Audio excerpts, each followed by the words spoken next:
Hi everybody, this is Diana in LA and Cary in the UK, and we're here to talk about this week's stars. Welcome to our weekly reading where we explore all things astrological.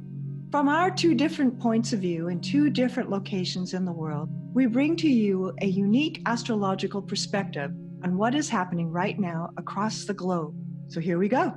We just finished with a new moon on Friday at 6:21 p.m. in Los Angeles in Cancer, 19 degrees. The Sabian symbol is a priest performing a marriage. It's an interesting time to think of how that might relate to your life right now, this ritualistic love healing that the new moon in Cancer at 19 degrees represents.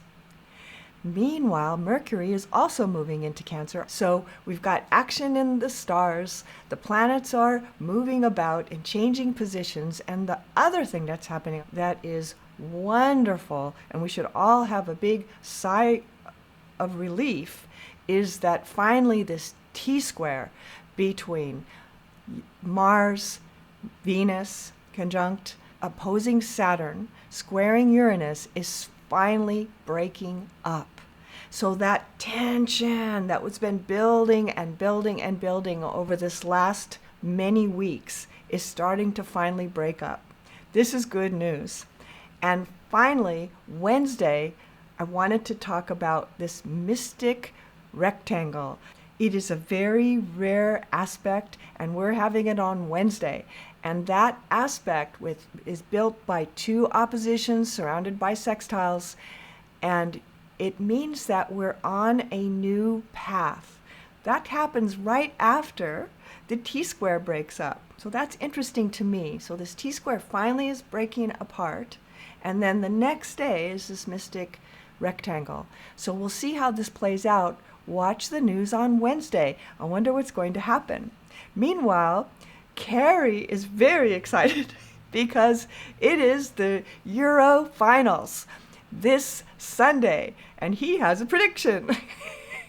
Cary, how's it going on your side of the world? There's a lot happening on our side of the world. Hi everyone, hope you had a good week. Well, everything is blinded by what's happening tomorrow in England because the English football team have managed for the first time in their history to get to the Euro finals, and we're going to be playing Italy. And the feel-good factor at the moment is very evident in the UK. So I thought we'd have a quick look at the chart of 1066, which is when England came to be. And in that chart is a grand trine in Earth with Uranus favourably aspecting Mercury, Neptune and Saturn. Also tomorrow, from a symbolic point of view, on the English football shirt, they have three lions, and that's England, the three lions. And up there in the stars tomorrow, you've got the moon, Venus and Mars in Leo. So the three lions are there. So from a symbolic point of view, this is a really important time. And for those people across the pond who don't think football's very important, I'm going to leave this footballing part of what's happening next week with the words of Bill Shankly, who was one of the greatest football managers of all time. He said, people say that football is a matter of life and death. It's not. It's more important than that. And we'll leave it at that.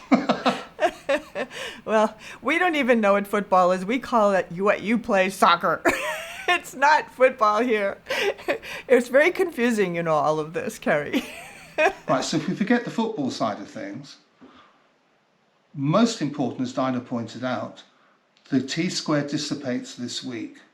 And all week, Venus and Mars are together, separated by 1 degree, which is a really nice aspect. So as they pull away from Uranus and the opposition to Saturn, anybody who born between the 9th and the 12th of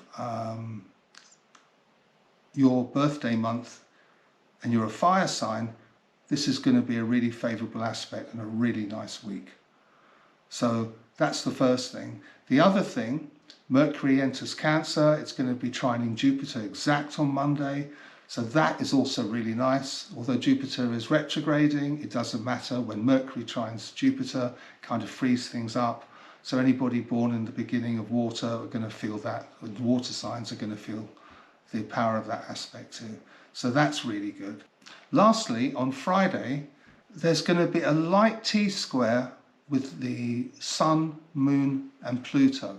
So look out for the news that comes out on Friday. It could be something quite different. But also, it doesn't have to be bad news, because there's some really lovely aspects. You've got Sun trining Neptune, Mercury trining Jupiter, and Venus conjuncting Mars. So all in all, it's a much more positive week this week than it was last week. So what's interesting is Mercury moves into Cancer too, and we just had a new moon in Cancer. The conversation is changing around the world. And I want to talk about that Wednesday chart just a little bit more. We've got this mystic rectangle. This is a chart that is based on 2 oppositions and 2 sextiles. And so what we're looking at is the 2 most personal planets, the Sun and the Moon, with the farthest away planets, Neptune and Pluto. To me, that's interesting. As above, so below. There's a coming together on our planet of how we are translating the energies that are coming down onto our planet, the guidance, that higher guidance, the divine plan, if I may, landing on Earth in this mystic rectangle. And you can see the shape of it in that image that's off to the side there. How beautiful and organized it really is. Sun is sextile Moon, Neptune is sextile Pluto, then it's got a trine between Moon and Pluto, and Sun and Neptune. And so this creates a kind of sacred geometry in the chart. It could be the beginning of something really big, a change in our world, around the world. In condition to the mystic rectangle, what is also occurring on that day is a grand trine between the Moon, Pluto and Uranus, which is very special.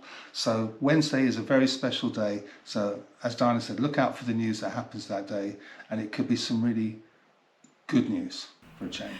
Right. I think it's exciting. I have not seen that configuration that often, and we've got very important planets involved, and putting a mystic rectangle and a grand trine, 2 sacred geometries coming together and interreacting, is going to be really powerful. How's this going to show up? That grand trine is in earth signs, so Virgo, Taurus, and Capricorn. So you're going to feel that, and you're going to feel like back on track again, big time. Plus we've got the mystic rectangle, which is a mixture of signs that are blending with it though.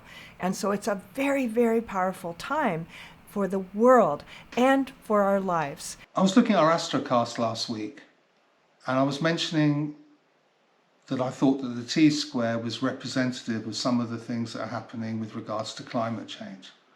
So I was looking at the news to see what news was coming out at that time with regards to climate change.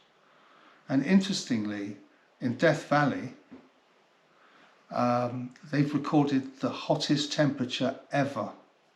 In Edinburgh, there was massive rainfall and flooding, but it seemed a lot of news was coming out last week with regards to extreme weather, which is brought on by climate change.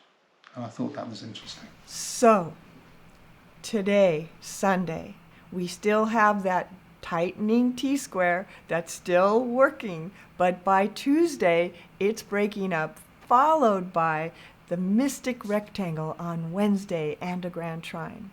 Then, on Friday and Saturday, we start getting that Sun-opposed Pluto exact. That is in Cancer, Capricorn. More structures being affected. That means the structures of our world, whether they be financial structures or physical structures, right? Any kind of structures, even in ourselves, the structures of ourselves are being very challenged. Sun-opposed Pluto, that's a strong, strong aspect. It's exact on Saturday. So let's see how that plays out in Cancer, Capricorn. So that's the news for this week's stars. We hope you are enjoying our broadcasts, and if you are, we hope you will share them, like them, and comment. You can subscribe on YouTube, Facebook, and Instagram under Astro UKLA. We'll see you next week. Go, England, go! Well, that was done with huge insincerity. Thank you very much for that. Everybody, have a lovely week. Here in England, we hope we have a lovely week. And believe you me, if we win tomorrow, you'll all know about it. Go, England. Take care and have a lovely week.